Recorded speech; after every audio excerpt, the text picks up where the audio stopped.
The Hitachi Social Innovation Forum 2017 focused on the key tools being used to achieve social innovation, co-creation, and the industrial Internet of Things.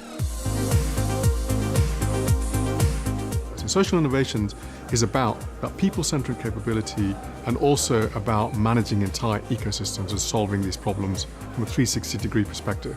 This really was an event where we had kind of a different mix of people from what you see at the usual technology event. It was very much more about the issues, what's driving things forward, where's investment coming from, what are some of the challenges and benefits. It's been very important attending today's event because there's an ever-increasing need to innovate. I mean, particularly in our cities, not just in the public sector, but within the private sector as well. The co-creation session looked at how to enable sustainable co-creation within organisations and their wider ecosystem. Co-creation creates the opportunity to bring together the players that need to be involved. To actually create solutions, to engage, to discuss, and to find the best possible way to go forward. And it was clear that real improvement in service delivery is possible for public sector organisations that innovate. We heard from fantastic speakers including Victoria Hills, Chief Executive Officer of the Old Oak and Park Royal Development Corporation, and Andrew Kerr, Chief Executive of Edinburgh City Council.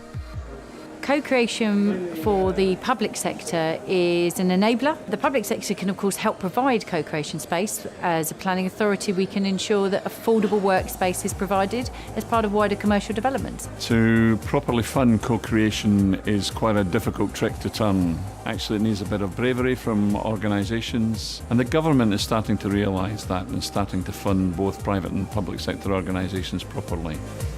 I had the pleasure of chairing the afternoon session on the industrial Internet of Things, where we heard from key stakeholders, including Gilla Sachs, Director of Digital and Tech Policy at the Department for Digital, Culture, Media and Sport, and Stuart Birrell, CIO of Heathrow Airport. I think the biggest roadblock to businesses adopting IoT is building the business case for the investment needed for the infrastructure to put in place. I think we can see the opportunities. We know what the size of the investment is needed. We need to see the monetization of the benefits. And we need to think about how we strategically invest in the right systems to create the interoperable and secure architecture to make that real.